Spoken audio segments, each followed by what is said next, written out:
Welcome to the Existence Project podcast, where we share stories from our Keeping It Human workshops and hope to prove that community can be founded on connection, dignity, and belonging for all, where everyone's story is heard. Today we chat with Kay Martin, a peer support worker with the Coalition to End Homelessness and coordinator of Face to Face with Stigma, a peer-led public awareness initiative that connects storytellers with lived experience of homelessness to emergency responders. Driven by her own experiences with homelessness, addiction, and the multiple levels of stigma she had to face throughout her life, her work brings insight to the various shortcomings of the system and how empathy could be key to the deeper impact in our community. Good morning, Kay. Good morning, Marco. Do you mind stating for us your name and what you do for work right now? My name is Kay Martin, and I have 3 jobs. I'm a peer volunteer at Rock Bay Landing's Overdose Prevention Unit. I'm also a peer support worker with the Coalition to End Homelessness and project lead on Face to Face with Stigma. Can you talk to us a little bit about Face to Face with Stigma? Face to Face with Stigma started as a dream back in June. The CAT table that I sit at, which is the community action team on the opioid crisis, had funding up for grabs. So I put in a proposal to create a workshop where we use people with lived experiences stories to change the perception and create empathy. Cool. So why are you doing that project? Because stigma is something so ingrained in society. Stigma comes in all forms and everybody receives stigma. And I think that we need to create more empathy in the world. Cool. So how are you doing it with the face-to-face team? Using people's real life stories and putting a human face on stigma to show why people use substances, how the situations ended them up where they are, and hopefully about hope and recovery as well. Amazing. So you're bringing people with lived experience of homelessness. So what are they at? Where are they at in their life right now?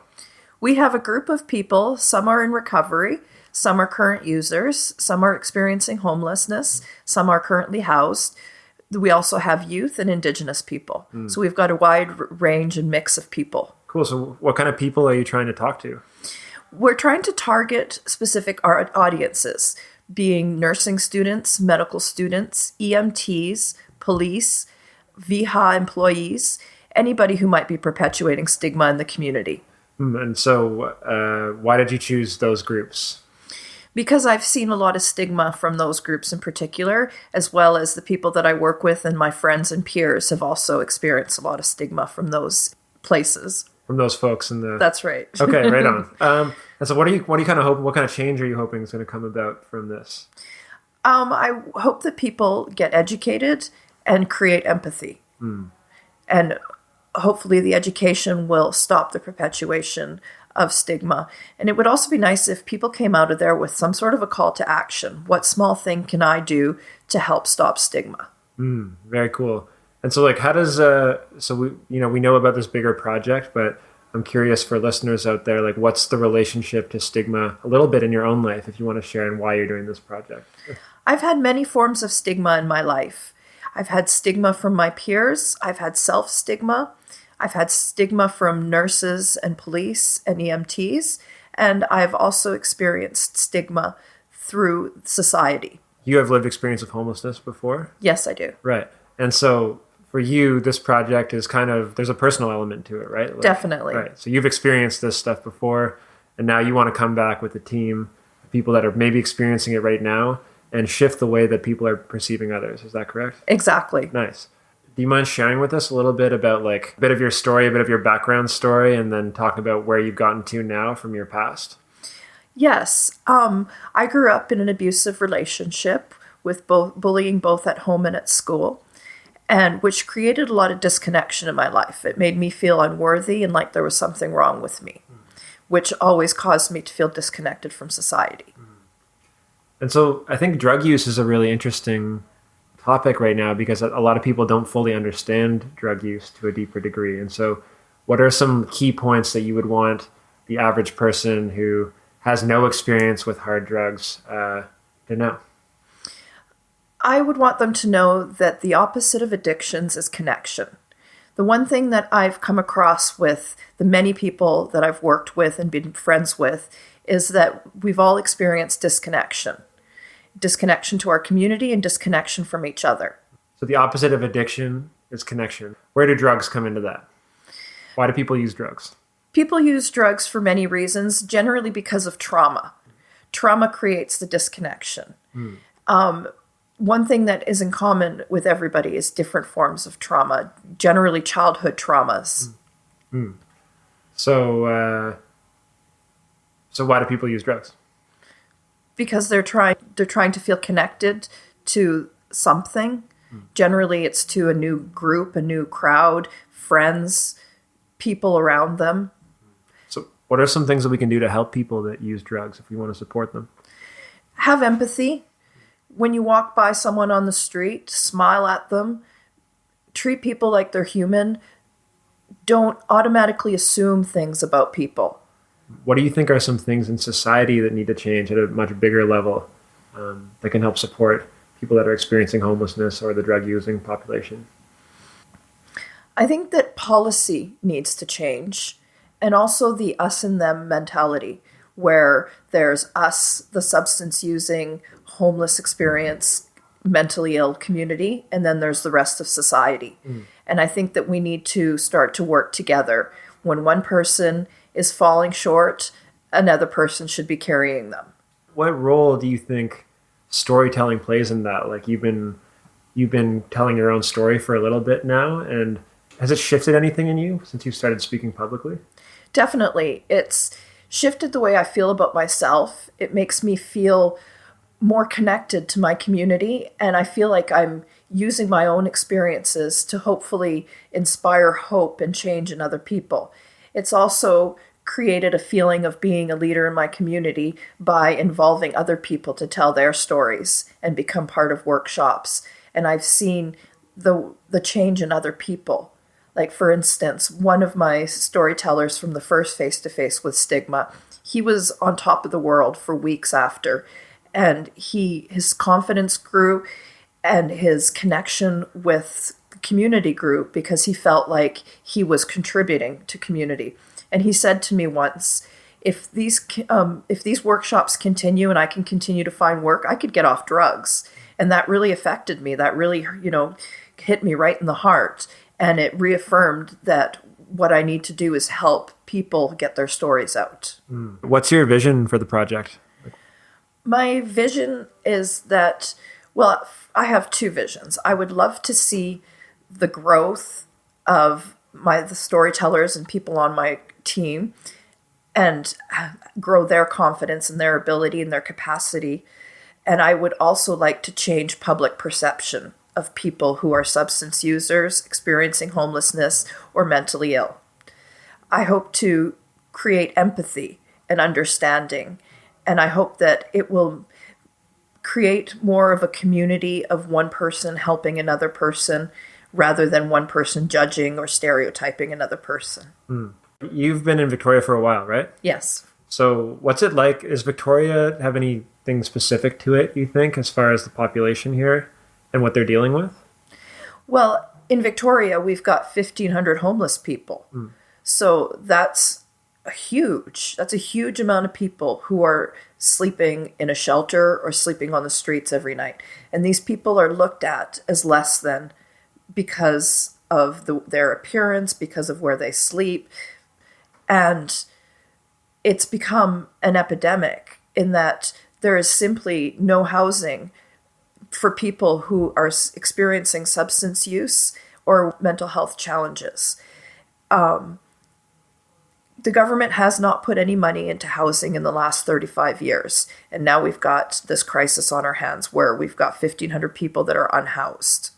Let's talk about housing real quick. Why is housing so important to help people that are experiencing homelessness? Housing gives you a firm base to deal with everything else in your life. For example, I see people at Rock Bay Landing who are experiencing homelessness and experiencing substance use, who are unable to get off of substances because they simply have nowhere to live. They've got no clean space. You can't get sober living in a shelter where everybody around you is using. So having a home is like a fresh start where you can finally have something to build on. So what options are available to people that are out there right now? Like if someone's like drug using it on the street, what can they do? Right now, it's horrible. There are so little services and the system is broken.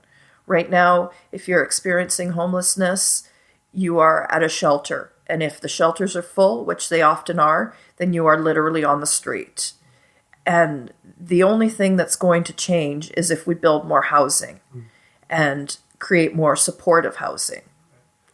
Why don't let's expand on that, because you're a peer support worker. So Yes. Can you explain what that means? It means I support people who were previously homeless, usually chronically homeless, and who have now been housed. And we support them in areas of social support, emotional support, support in maintaining housing, such as housekeeping, grocery shopping, budgeting. We work with people who are isolated and trying to reintegrate into the community. We also do emotional support, such as crisis intervention and just day-to-day getting by support. So you're kind of a connection point for a lot of people that are coming back into society, in the mainstream of society. Is that correct? Yes, and what makes us different is that we're peers. We're all people with lived experience. We're not leading, we're not following, we're walking beside you shoulder to shoulder. That's an important concept. Do you feel like, because when I look at like shelters, you talked about the distinction between housing and supported housing. I've heard people talk to me a bit about like oversight and how they feel like when they're housed, they're part of an institution and they're being kind of watched over. And like, what do you feel the reality is like in shelters right now? Like, do you think that's a functional system that we have? It's not a functional system, but it's all we got. And I think that Rock Bay Landing definitely serves a purpose because they're a very low barrier shelter. So people who have the highest barriers have a place to go.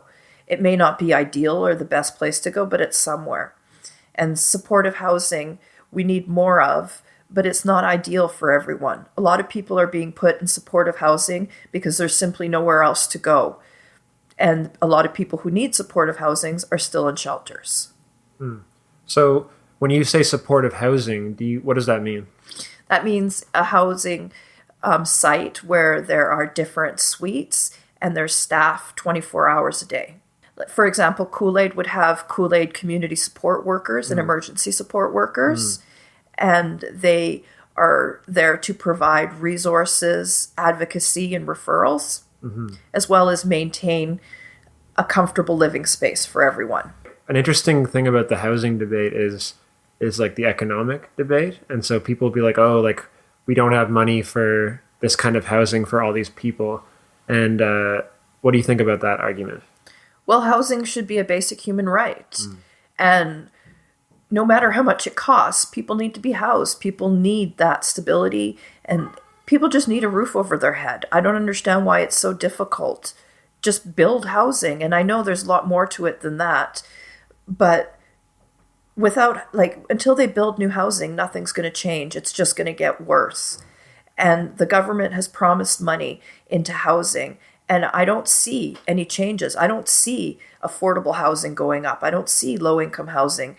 You hear projects about mobile homes, but no district wants to have mobile home in their backyard. It's very much an us and them situation again, where we, the normal citizens of the community, don't want them in our backyard because they're destructive or they're messy or they cause crime, or a number of other different reasons. And that's kind of where your project comes in with Stigma. Yes. We need to change people's perception. Like, we are all human beings too, and we deserve to be treated equally. And it's so hard to watch people be stigmatized, especially when I know these people and they're good people. They're all good people. They've all had challenges in their life and traumas and disconnection, which has caused them to be in the place they are now in life. And with a little less stigma and more compassion and empathy and understanding, we can change people's feelings of disconnection and connect people with the communities. Are you planning on engaging communities in general? Like, I know you've got target groups, but are you planning on speaking to like just general community members at all? Well, our first event of Face to Face with Stigma that was held in July, it was an open audience. Whoever wanted to sign up could attend. And we had a lot of allies in the audience, which is great. It's great to have allies. But a lot of people that were perpetuating the stigma weren't at our event. So this time we decided to precisely target certain audiences. But there is a place for just open community invitation to these events, especially business owners or people living in the downtown core, just to open up people's eyes and show that we are all human beings and we are all real people.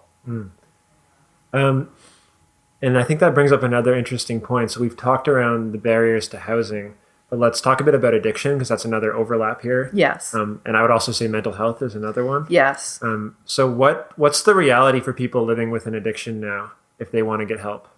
Oh, again, the system's broken.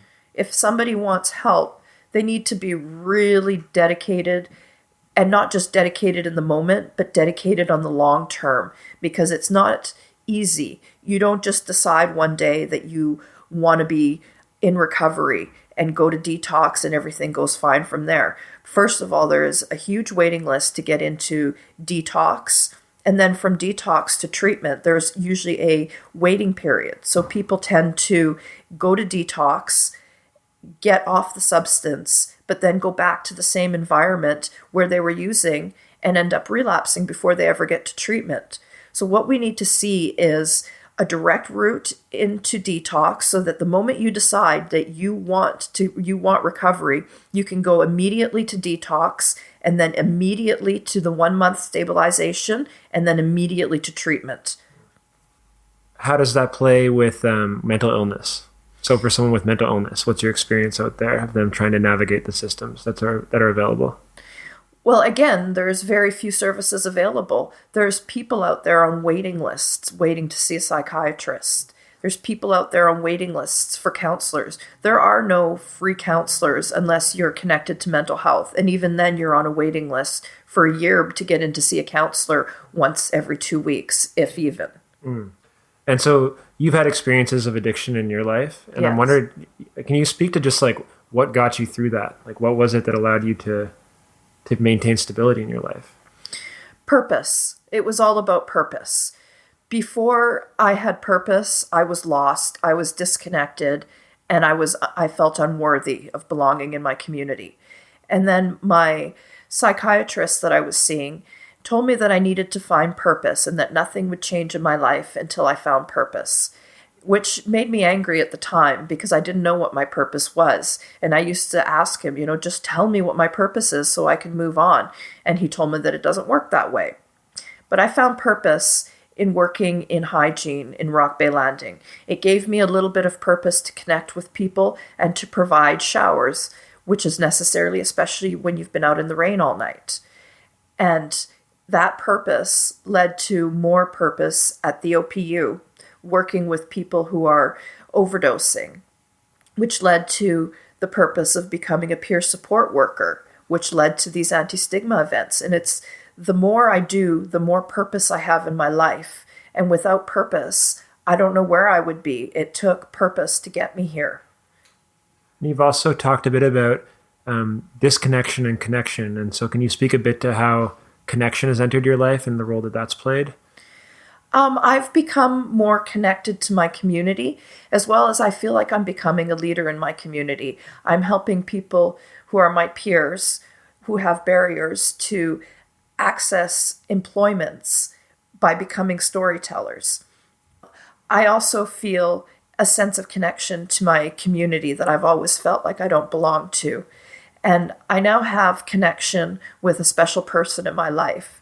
She was my knight in shining armor. She came in and she swept me away with the offer of love and recovery, and I took it. And now she has helped me create a life that is worth living, a life that I love and that I would never change. When I first started dating Amy, Her and I were still trying to figure things out because I had been used to a different type of relationship.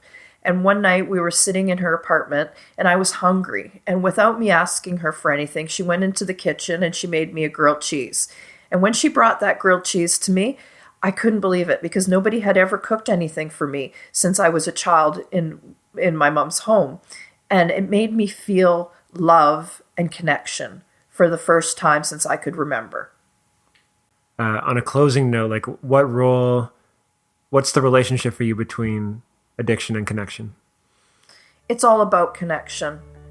People who use drugs are disconnected from themselves, disconnected from their community, and disconnected from life in general.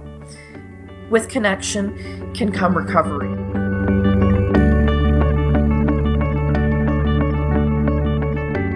You've been listening to the Existence Project podcast.